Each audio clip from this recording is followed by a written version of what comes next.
Is This Thing On follows 10 students at the School of Hard Knock Knocks as they embark on a journey to become Australia's latest comedy sensation. Oh mate, that was just hilarious. This is tough. Took a sleeping pill, forgot to set the alarm. I'm going to make it a goal that I will be on stage here one day. It took me back a little bit, and I put so much pressure on myself. Can I have a second?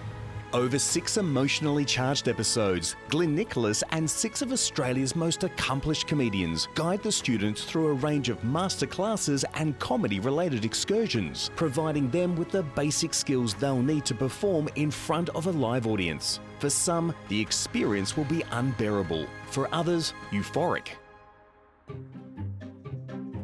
It's day 1. The students have assembled at the Imperial Hotel on Melbourne's Chapel Street in a back room that will be their classroom and rehearsal space for the next 6 days. This is the first time the students have met, and each of them has been told to prepare a 2-minute routine to present to the class. The room is thick with anticipation and nervous energy. It's Glyn's job to harness the enthusiasm and set the agenda. My name is Glyn, Glynn. If you call me Glenn, I will kill you. I'm currently living in Adelaide. I really enjoy doing the tango.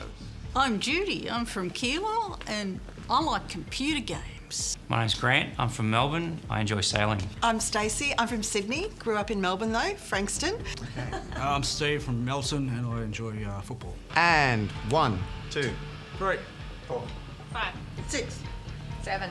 8. 9, 10. Hey, we did it. That's all right. That doesn't matter. Okay, take a seat. Well done. When people are laughing, we open ourselves up, don't we? It's almost a spiritual thing. I often talk about the stage being a sort of a sacred space in a funny kind of way because it is special. What we're going to just try and do this week is just to sort of make you more comfortable being in that place and being able to tell your story or your anecdotes or whatever it is. Glyn's natural ease and gentle nature soon has everyone focused and feeling comfortable within the space. It's now time to meet their first instructor, behavioural psychologist Steve Van Apron. Our body language displays a lot about what we're thinking and what we're feeling. The biggest thing that prevents us from achieving great success is our own feelings or attitudes or fears. My job or my role over the next few days is to help you combat those type of fears or concerns. Our brain monitors all our negative self-talk. If we think we're bad at something, we're going to be bad at something. I want you guys to absolutely blitz when you're on stage. You know the biggest fear that people have in life? Public speaking. They feel that they're going to be judged. And you know what? Guess what? People judge us on a daily basis. Don't let that inhibit you. I have yet to see a statue erected in honour of a critic. That's a very good thing to finish on. Thank you for that, Steve. My pleasure. Of course, thank you, Steve. Thank you. But I think now might be a good time for us to get ready to do our little moments up on stage. I actually have got someone I want to introduce to you. He's a good mate and he's a fantastic comedian. Would you all please welcome to this seat here, Brad Oakes. Brad Oakes is one of Australia's leading comics, having worked as a stand-up for over 30 years. Not only has he found success performing in pubs, comedy clubs and on numerous TV shows across the nation, he's also renowned for his analytical mentoring skills in helping comedians get the best out of their material. He is the comedian's comedian, and today he'll be giving the students the wisdom of his experience in the art of writing and telling jokes. I'm a member of a coincidence club, right? We don't meet, we just run into each other and go, fuck. Brad and I have actually worked together. He's worked on material. I've submitted material and I said, can you make this funny? Please.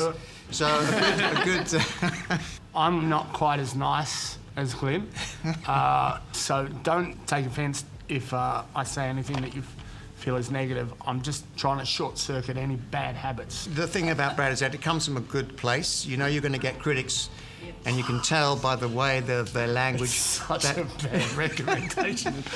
Just look, we're really sorry, but he pisses himself a little bit. Yeah. Hands up if you've got your 2 minutes. Everyone's got something. And how are we all feeling about it? But you know what? I'd be nervous if anyone wasn't nervous. If it was easy, everyone would do it, you know.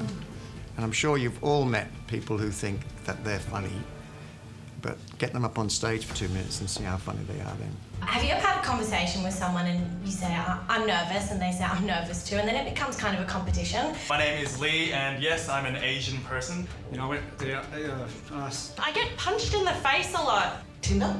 I got dumped.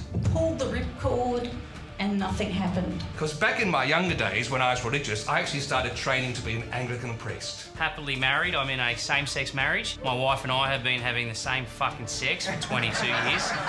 Yes, I am Steve Davis, one of the plainest, most common names you'll hear in all your life. There's a lot of people out in the world with your name more successful than you are. And in my case, I've got Steve Davis, the international cricket umpire. He's from Adelaide. Steve Davis, the snooker champion from the UK. Steve Davis, the gay adult porn star. And I'm not sure where he hangs his hat. But up against all this stiff competition, there's one area in the world of Steve Davises where I come out on top, and that's Twitter.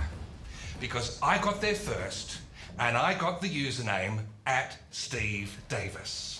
Thank you. Which brings its own problems, because I'm often involved in conversations and people think they're talking to a different Steve Davis. He has confidence in spades, no doubt about it. But I want to slow him down so he can actually enjoy the moment and not feel the need he's got to impress. His material is great. Then I felt like when I got up there, I was at the top of a snow-covered mountain and I just sat in a bobsled and just went shoof. No, and one of the hardest things to learn ever in stand-up comedy is to leave a space for the laugh. A journalist from the UK tweeted me. He said, "Hey Steve Davis, we're doing a feature on snooker. You've been playing it for years. Why do you keep doing it?" So I tweeted back to him, "Hey Tom, thanks for the question. I keep playing snooker because there's nothing I like better than bending over a pool table and sinking the pink." Stand-up is just this dark space that is, it's like the early maps of Australia where the whole bottom southern half was just sort of nothing. No one knew what was there. Well, I think you weren't listening as much. When we do comedy, we must have good ears. I always say, grow your ears. And I say, listen with your eyes. I hate it when we disagree. Don't ever contradict. No, I said I can tell quite often by people's body language how much they're listening. You can tell when somebody's reading their computer rather than listening to you. You can tell when people go, oh, just move on. I will. You can get very comfortable doing the same material all the time. And that kind of diminishes the muscle that you need of creating new material. After taking to the stage to bravely display their wares, a collective sigh of relief settles over the room. This is a diverse group with varying levels of competency and skill, but it was becoming clear to all of them just how daunting the next 6 days would be. Comedians tend to be very observant. They tend to notice what's different. People say, well, where do you get your ideas?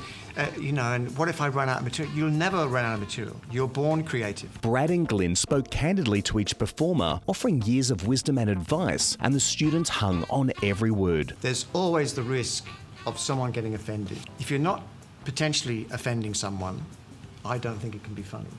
Because people won't laugh through their filter. You can make a joke about every single football team in the AFL until you get to that person's team. And you say, oh, Collingwood, and I go, wait a minute, all right, pull up now. Pull up now. With so much to learn in such a short space of time, Brad decided to focus on improving their material. He split the students into groups and worked together, analysing their routines and helping them to better understand basic joke construction. There should not be anything in a joke that doesn't need to be there. That's why I recommend that you write your jokes down. Don't just try and write them in your head, because they are easier to edit. I was just thinking about his thing with, I really miss the dog. No. Originally I said, on one hand I'm glad all the fights are over, but on the other hand I really miss the dog. So... Is she the dog? No, the dog. There's a real dog. You don't write a joke, you hear a joke, and then you have to tell it. That's where you're learning jokes as well. Because you go, oh, that was a beauty, I've got to tell you this, I haven't seen it. Oh, that's where you're learning the rhythm, that's where you're learning the structure. So just examine your joke. If it doesn't work and you think it's funny, it probably has a structural or a contextual problem. I can think of something straight away. We've got download, we've got upload. What's another word? Sideways. Sideways? Okay. Which is not one of the words, but it's like those words. Yeah, exactly. What's another word with a hybrid word with load in it? Motherload. Okay.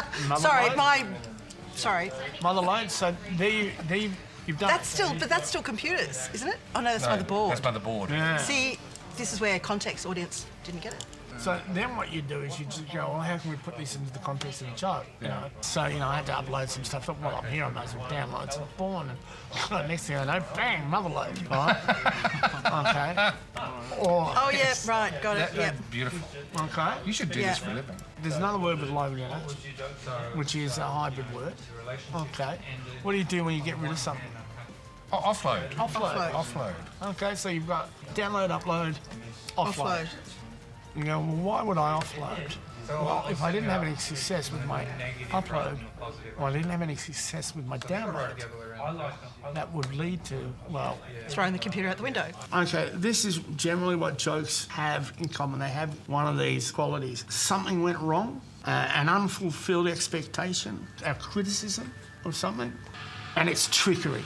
I just got back from a surfing safari. I shot 4 of them. Okay.